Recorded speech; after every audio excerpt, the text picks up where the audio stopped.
Hey, welcome to the GP Podcast. This year at Grace Point, we're focusing on one thing, becoming more like Christ by really leaning into his character. Each month, our pastors have been discussing a different attribute of who Christ is and teaching us how to grow that same attribute in our own lives. But here's the thing, not everything makes it into those final sermons. And that is where this podcast called Side Notes comes in. Each month, Pastors Dan Painter and Jared Seeland will join us and share some of their stories and thoughts and interesting tidbits that didn't quite make it to the stage. It could be some of their personal experiences as well, or challenges that they've seen pop up in culture, or just extra notes from their prep. Think of it as the stuff that was left on the cutting room floor. Still really good, just, not part of the final message. So let's jump in and chat about last month's theme. Plus, of course, here's some of the side notes from our pastors. Well, welcome back to the GP Podcast. I'm Dan Royal, your host, and of course we're here with Jared Seeland and Dan Painter, pastors of Grace Point Plainfield and Grace Point Naperville. Guys, thanks for joining us again. Always great to be here. It's always a fun conversation. A little bit later this month, just because we've had so many vacations coming and going, and people, hopefully you guys have had a good summer so far. Yeah, it's been a great summer. Yeah. And a great opportunity as they're waiting to practice patience. Yeah, I was going to say. Yeah, seriously. With that segue. With that said, it's been a great start to the summer, though. Yeah. Great time with family. I've been able to. I just got back from 4 days with my family from New York that I hadn't seen in 4 years, and it was great to spend time. Lots of health issues up there in New York, so really, but just good to be able to go back, see what God's doing over there. And you mentioned earlier your grandma's 99. She'll be 99 this October. Is that on your mom's side or dad's side? That's on my mom's side. Oh. Yep. So the last living grandparent in our family, and doing really. We actually went out for some lunch with her, and She's very sharp. She's very with it. It's awesome. Yeah, that's awesome. Grammy Potter. She's a firecracker. That's cool. Well, okay. Well, let's jump into the topic. Patience. That's what we did. We talked about. You guys talked about last month, and let's start with the low-hanging fruit. Was there anything out of patience that you felt like you really wanted to cover that didn't get covered? Yeah, honestly, one of the things that we didn't cover, we've covered it in other places. Part of the reason we didn't get to it, but it is certainly a very important piece of patience, learning to practice patience. Was just patience and suffering. We were really talking about patience with different kinds of people, different groups of people, and that's very important because most of the time we're struggling with patience because of people that are testing it, right? Sure. But our circumstances test that patience also just as much. And there's a lot of people that are struggling, a lot of people that are suffering. We're facing a lot of unique challenges in our time, and you look at the patience of Jesus. I mean, one of the places you just can't help but see his patience is in his suffering. Yeah. Every single step of his life. I mean, when you compare it to his experience of glory from before the foundations of the world shared with the Father and the Spirit, and then going the suffering, we just can't we don't think of birth this way, but for Jesus to condescend into the womb of a human and to take on flesh and to be born as we're born and to grow up as we grow up and to experience the challenge. I mean, tempted in every way as we are, right? Mm-hmm. He experienced the same kinds of suffering that we experience in every step, of course, especially the Garden of Gethsemane, all the way through to the cross, and the moments as he's hanging on the cross and patiently responding in the middle of hatred, abandonment, denial, persecution, and yet such patience that is expressed in forgiveness. Forgive them, they know not what they do. The patience of engaging with his earthly mother and one of his disciples and going, here, you guys are now a unit together. The patience of engaging in those things, we think about how hard it is. I mean, there's real suffering in our lives, and we often make the mistake of over comparing. Yeah. Going, well, my suffering isn't a big deal because it's not as bad as everybody else's. And I always say suffering is like a gas. Scientifically, when you put a gas into an environment, it expands to fill that environment, right? In most cases. And so suffering expands to fill your environment, no matter how big or small it is. And so you don't want to over compare too much, but to comparatively look at the suffering Jesus on our behalf in our place for our sin, and to watch his patience it is a good, it's a perfect example, but a good example for us in the context of our suffering. And that's just been such a relevant thing for me in terms of physical suffering in my life. Relevant for my wife in terms of being married to me and having to endure. No. But for me, in terms of physical suffering over the last few years, it's been very relevant to sit and look at Jesus and go, okay, how do we suffer with patience in this moment? How do I respond with that kind of long suffering versus a short fuse? And there are times where I do really well with that, and then there's times when I do really poorly with it. And it's definitely, patience has been a place to grow, and that's one of the opportunities I've been given. So. Patience and suffering, that's good. How about you, Jared? Man, that is kind of cool. Like we, I think, took this series in like different directions a lot of the weeks. If I'm being totally honest with everybody, and if you're listening, just keep it a secret. It's between us, all right? I trust you guys. But one of the feelings that I had going into this series is like, I saw that there were 5 weeks in this month, and I was like, how on earth do I preach a series for 5 weeks on patience? Like of all of the, and maybe this is my impatience showing, but I was like, how on earth do I through this? Yeah. Oh my goodness. Yeah. Can I just accelerate this really quick? Like my goodness. But yeah, to think of patience, which is just honestly a virtue that I hadn't thought of a ton before this, as like filling a 5-week sermon. Sometimes I'll look up just for context what other churches and pastors have done. And everywhere I looked, I could not find a single church that had expanded a series on patience for 5 weeks. Like it was fruits of the Spirit. Here's 1 week on patience, but usually it would be like kindness and patience combined. Yeah, they wouldn't dare even do a single sermon on patience. Yeah. Because how do you fill time with that? So it forced me on a deep dive. Since modern contemporary churches and pastors hadn't really done much on it, I started to look through history, and what I found was fascinating. That patience is really was noted as one of the most foundational virtues of the early church. So the apostolic fathers had an enormous emphasis on patience, to the point where arguably historically, of the first 5 books that were really written and dedicated to virtues, of all those 5 books, 5 of them were about patience. The first 5 were all oriented toward patience. Tertullian was most notably wrote his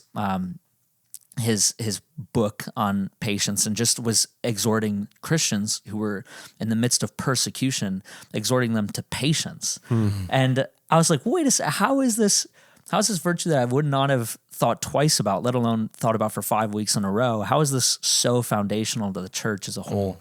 Wow. So as I was reading about this and thinking about the flow of the messages in this month, it really kind of put it into a new light that there are 2 words for patience in the Old Testament, in the New Testament in the Greek. One of them means patience, waiting for something to happen. So we're waiting, we're enduring. But the second one is more accurately and usually actually translated as steadfast. So it's enduring with strength, that's squaring up to a circumstance and being immovable in that circumstance. So I thought that we were going to have to really split 5 weeks into how to be nice to people and how to not throw any impolite hand gestures at people while they're driving and they cut you off in traffic, And I really thought that would be the direction that we went. And in a sense it was. Like we spent a good amount of time in patience with people. But I think I didn't expect the amount of richness that came out of it, which, that I would say that's like the surprise of the series.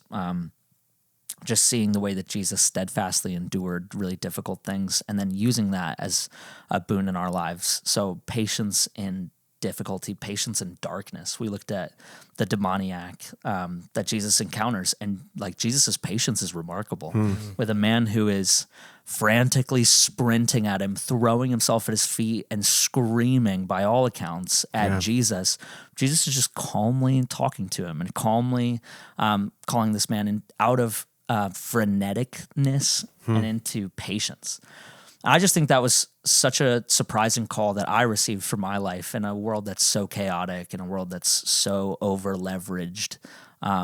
We talked about the the myth of progress, and this idea that if you just get enough progress under your belt, then you'll be happy. And if you can't progress in real life, well, here you go. Here's video games, and you can just play these video games, and you level up. And you wonder why video games are predominantly played by men. It's because we're wired for accomplishment, and video games make it really easy to accomplish things. And there's been a ton of data that's poured into, a ton of research that's poured into, all right, how long should it take between skill levels, and how do we keep them trapped for the next distribution of skill points, The gambling of the rewards in the process of it. Gambling, totally a male-dominated addiction.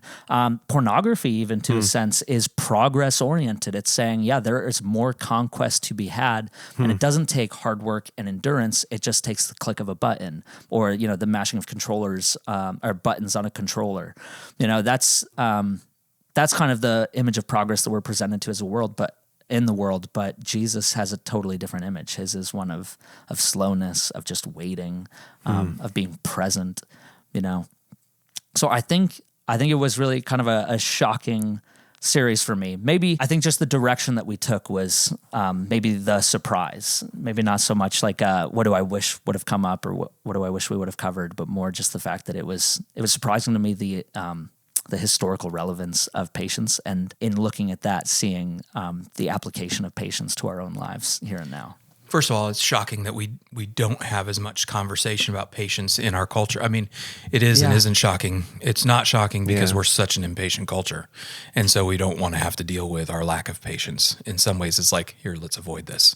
But not too surprising to think of going, boy, this is so foundational, because how do you have, you go back to like anger. How do you do anger right if you don't have patience? Yeah. Right? How do you do compassion right if you don't have patience? You have to have those pieces in place. Yep. You have to be that long suffering, right? In order to be able to slow down and understand the right response, and then actually practice it in that situation where we tend to be emotionally driven, right? I've thought a lot about patience like a brake on a locomotive. It's like that patience becomes the brake on the locomotive of my emotions that enables me to slow down, process, understand, identify really the godly response, right? The Christ-like response in this moment, and then actually practice it, right? And sometimes that practice is just patience itself with that person, but sometimes it's the compassion, sometimes it is the righteous anger, So when I think about that break, and this is one of the things that I've been stretched in over the years.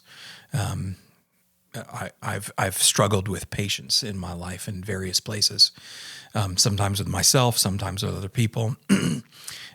Learning how to have that break in place so that I really can slow down instead of just reacting. I'm being proactive with those responses instead of just reactive with them. Yeah, that's kind of my next question I was looking into, is like looking at the examples, because you were talking about how Jesus was patient in his life, and Jared, you were talking about the history of patience.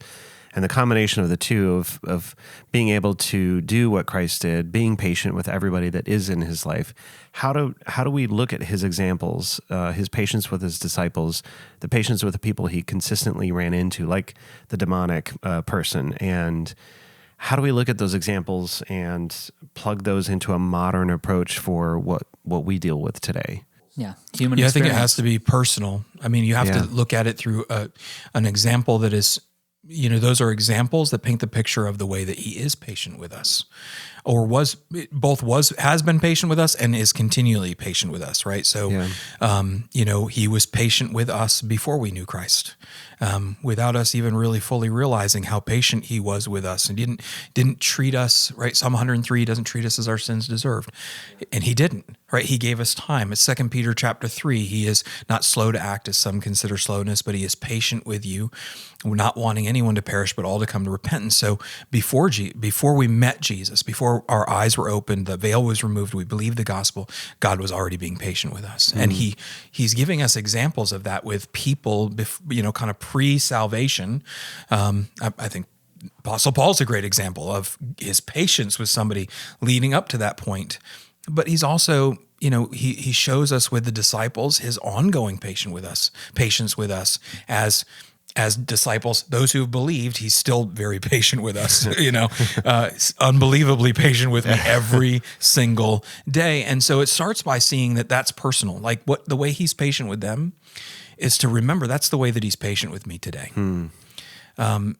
Patience is not developed by effort, right? I've tried it.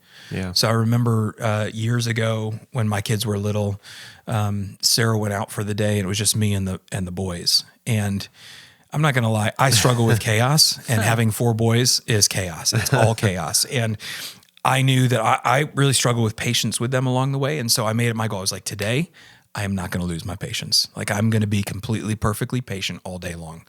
And it was just, I'm going to try hard. And I worked for a while, but it was as if they plotted together, as if they knew. I mean, literally, it was like they knew that I was going to try, and they were like, how do we break him? It's like, what is that? Is that Rocky IV with is Rocky IV the one with the Russian? He's like, I must break you. I think so, yeah. Yeah, that's what it was like. So. They were all like, we have to break you. And they did. I mean, it was like they were just sitting there jabbing me. It was with like needles. And finally I kind of snapped and I lost it. And I thought, why? I wanted to be so patient. Yeah. Why couldn't I be patient? Because, this is a fruit of the Spirit. So the Spirit is producing it, but it's also, we have to practice it. We have to be patient, but it's a patience that's practiced in reflection. And so the starting point is seeing how patient he is with me, right? So when Jared tests my patience, which is all the time. Yeah. So when Jared tests my patience, the first step is I have to think about how I'm testing his patience, not Jared's, but God's patience.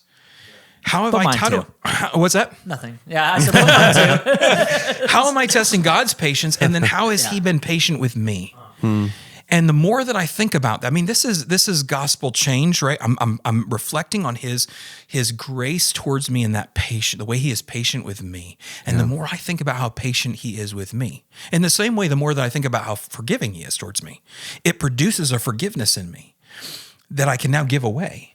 That in that moment, I'm thinking about his patience, and the more I remember how patient he is with me, the response is the opposite of the unforgiving servant that goes, how do I squeeze out of you what I can, every dollar I can get? No, it's how can I give you the same patience? How can I be impatient with you? Look at how patient he's infinitely patient with me.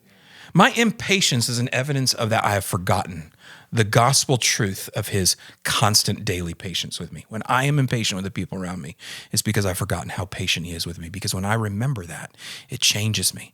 And that's in every situation, right? Because it is, I think it's 1 Thessalonians 5, Paul says you got to be patient with everybody. There's no one that God has given me permission to be impatient with. And so it's his patience that is applied to my heart that actually captures it in such a way that produces patience towards the people around me. And that's not, it certainly involves effort. I have to apply it, but there's a heart change that's happening in that process that I've seen that really be true. When I'm living in that patience, aware of it, I have a desire, I want to give that away. I want to share that. I want to, I can't help myself in those moments. Right. Well, that kind of lends itself to the next question then about the juxtaposition of justice and patience and how Christ handled that. You touched on it a little bit earlier when you were first talking about it,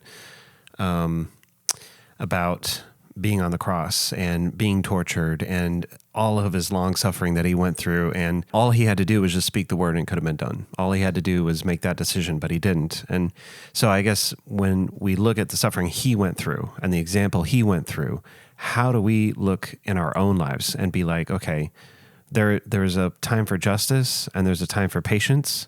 And how did Christ do that in his own life? And how can we mirror that, if that makes sense? We, to kind of close out the series in that vein, we were talking about Jesus in the Garden of Gethsemane, which is one of the most interesting points in his life where he really exhibits patience, because it is notably, Tim Keller had this great line saying that this is the first time Jesus prayed all of his life, and every time that he prayed, he heard the voice of the Father and the voice of response and affirmation and, confirmation of identity, all of these things.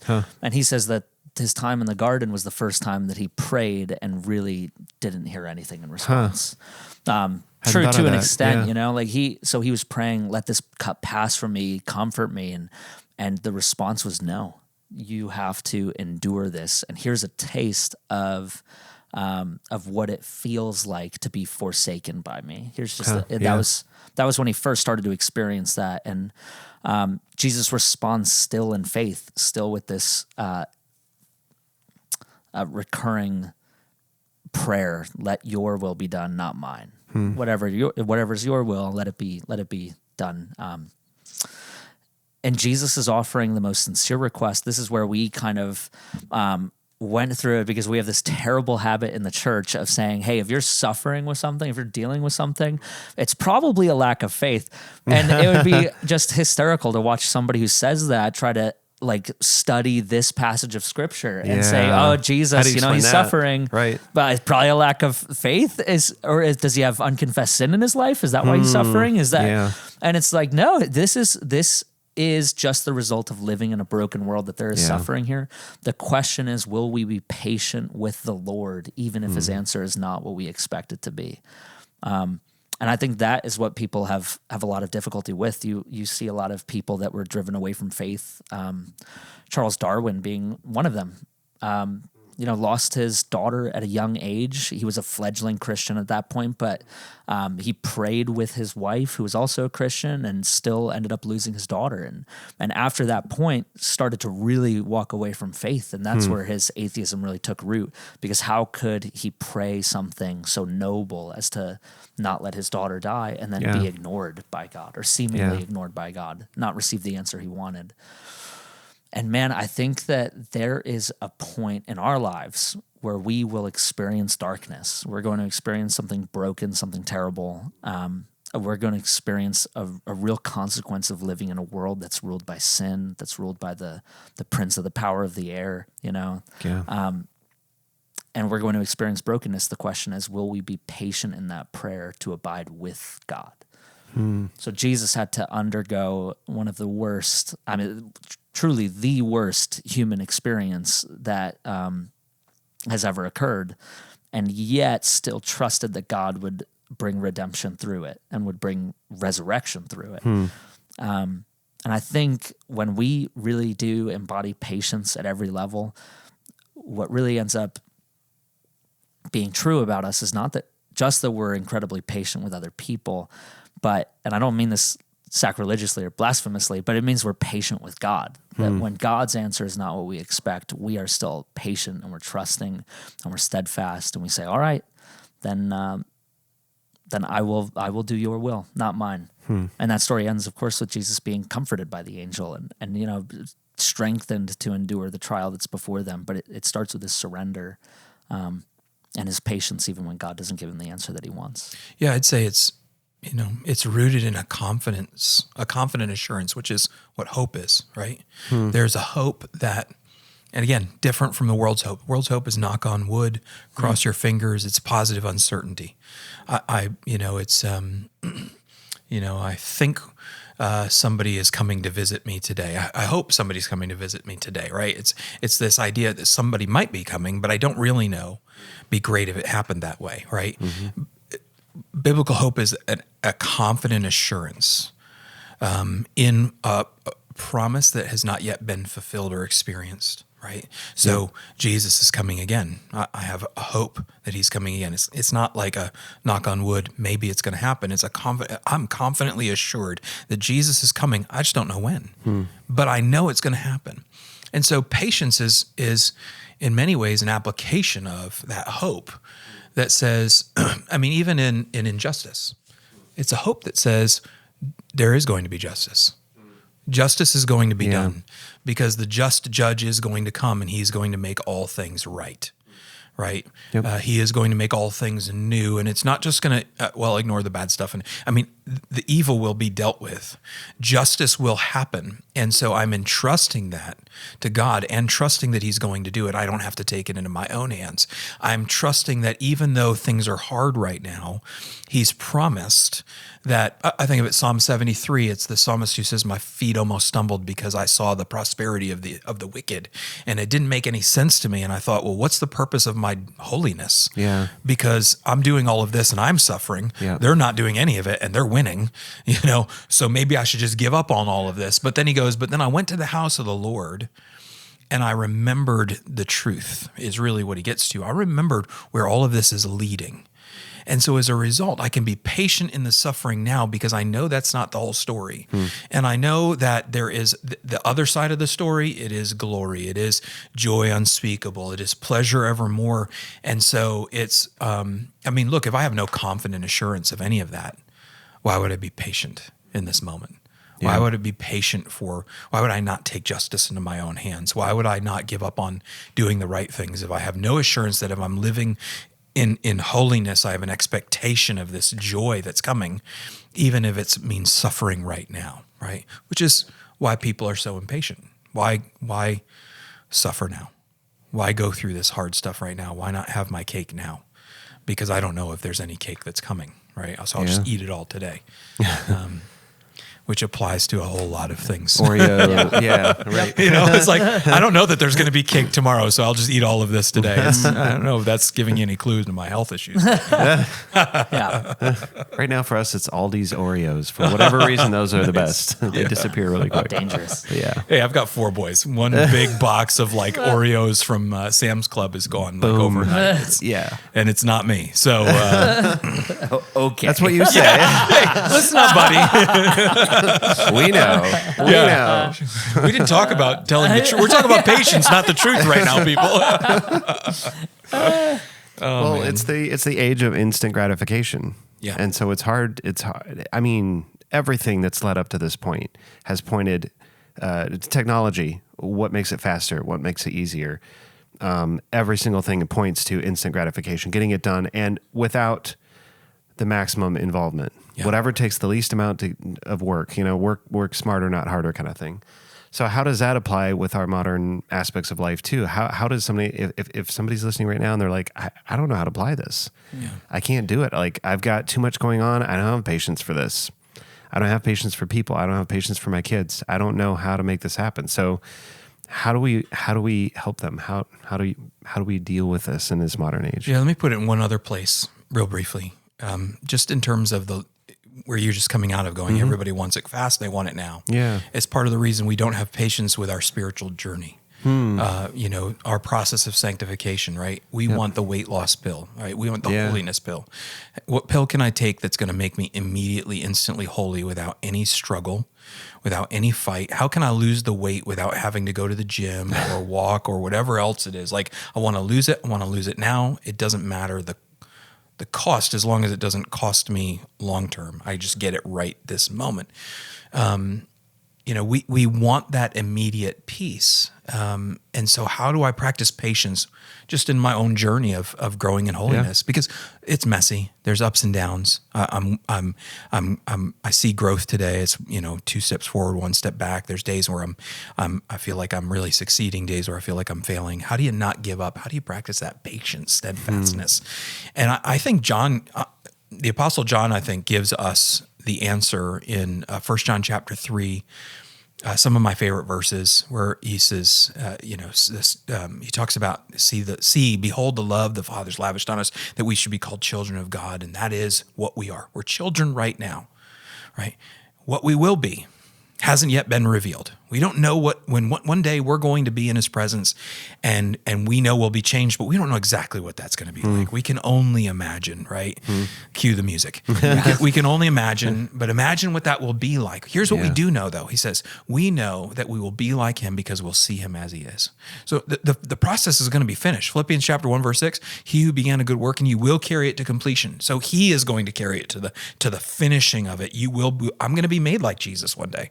I'm going to see him face to face and I will be changed. Sin will be vanquished from my life forever, right? And then he says, everyone who hopes thus purifies himself. So if I've got this hope, now I've got the power for the patient endurance in that process. Why? Because I know that it's 1 Corinthians 15, the labor in the Lord is not in vain. I know I'm not wasting my time. I'm not spinning my tires, even though there's some days where it feels like I am and I'm getting nowhere. it may not look like I'm getting somewhere, but in the process, I am being conformed to the image of the Son. That's his will, and that's what he's doing, and I'm being transformed and changed. Even if it's not showing up completely on the outside, it's happening on the inside as I'm being faithful with that. And I know that it's going to be completed. So it's not a waste of my time. I'm investing in something that God is going to finish, and he is working out in me right now. And so I can patiently engage because I've got the hope of what's on the other side of it. And so, I think the application of that is I've got to keep remembering that hope. I've got to keep remembering this struggle right now. It is not the end of the story. It isn't going to be where things end, and it is not hopeless. I am not powerless in this moment, but it is a long journey. Right. I mean, I just got done driving back and forth from New York. It's a 15-hour drive one way. And on the way back, my brother texted me at like hour 13 in traffic in Indiana. And he said, "Are you there yet?" And I texted him back thinking he was being serious. And I said, "No, I still got 2 more hours yet." And then he texted me again and he said, "Are you there yet?" And it's like, and then the kids all started, he texted the kids and they all started going, "Hey, are we there yet? Are we there yet? Are we there yet?" Like, all right, everybody be quiet. It's like, but that's kind of how we live. I want to be there. I want to be there. I think too, just thinking of times where it's easiest to lose our patience, it's often when we feel like the most pressure on ourselves too. And, I think of a mother who's dealing with a lot of rambunctious children, and the cocktail of emotions that usually accompanies an outburst of, loss of patience is usually accompanied by things like stress, like things like fear. Am I doing a good enough job in this? Am I failing? Why does it feel like I'm failing? And there's and really like our own identity can be threatened, and that often pushes us to impatient outbursts. Our safety is threatened, our identity is threatened, that's road rage is such an interesting concept, but it's often because people who aren't angry all the time will get terrible road rage. And a lot of times psychologists will say, it's because of fear. You're driving at 80 miles an hour. Even though we don't think about it this way, we know that any kind of collision here would kill us. So if you have kids in the car, then you're also thinking like, I have to protect my family from this crazy person who's not using their blinker, and you freak out. But I think that there's something to be said about the living into the identity Jesus has for you. Like, you should always have the truth of Jesus's calling on your life and the identity that he has for you, the life that he has for you, the security that he has for you, kind of always running in the back of your mind to dwell on those things, that are glorifying to God. And when we're just kind of letting ourselves be carried away in the moment by the things that frustrate us, we're really dwelling on the things that are not pleasing to God. We're dwelling on things that are broken. And it's, if you're in a moment with your kids and they're testing your patience, I honestly think it could be a great practice for a parent, and I'll test this out in like 2 or 3 years when Eleanor's talking back to me and stuff. But a great practice could be just to like remind yourself of the identity God has for you, and then to look at your kids, to look at your coworkers, to look at that person on the road, and just say, all right, but what does the Lord have for them? What's the Lord trying to call them into, and acknowledging that you don't have full power over that, full control. That's something you have to surrender in prayer, which is something Jesus teaches us a lot about. Acknowledging that you might not be the one, that this problem might not be solved by, a couple clicks of a keyboard or clicks of a mouse or like a transfer from the bank account. Just to think that these problems might not be solved that way, but to surrender them to the Spirit who has the power to solve soul level problems could be what we need to free ourselves from this pressure cooker of impatience in our world when things don't immediately go the way that we want them to go. Yeah, that is good. You were talking about the road rage. I've heard it compared to like rage texting and whatnot, because you're in the car, you're removed from the person. Yeah. Oh yeah, totally. You can do all this stuff without having to actually interact with them. It's the same thing with rage texting kind of thing. You don't have to apply that patience and be like, I'm not gonna do this right now. Yeah. I'm gonna wait till tomorrow. I'm gonna wait till, or a rage email text or whatever. But it's really easy. I say in these days and times, it's really easy to be able to just fire things off and hide behind something that doesn't require you to be accountable for your feelings and your responsibility, your adulthood and how you should be responding like Christ. So, well, those are all good points that you guys have shared. Really appreciate it again. This has been another great podcast, and patience. What a thing that we all have to work on. Next month, we are covering inimitable. Say that 5 times fast. That. Sorry, I'm a dad. Nice. Anywho, so if you're listening so far and you're still listening, thank you. You've been very patient yourself. So we enjoy our listeners. And if there's ever any questions, please make sure that you contact us. We have information at several locations on our website, especially in the bulletin, where you can send us a question that you have about sermons that have been preached or anything that we've talked about on the podcast. We'd love to answer those if we have time to. So thanks again for listening, and we will talk to you again next month.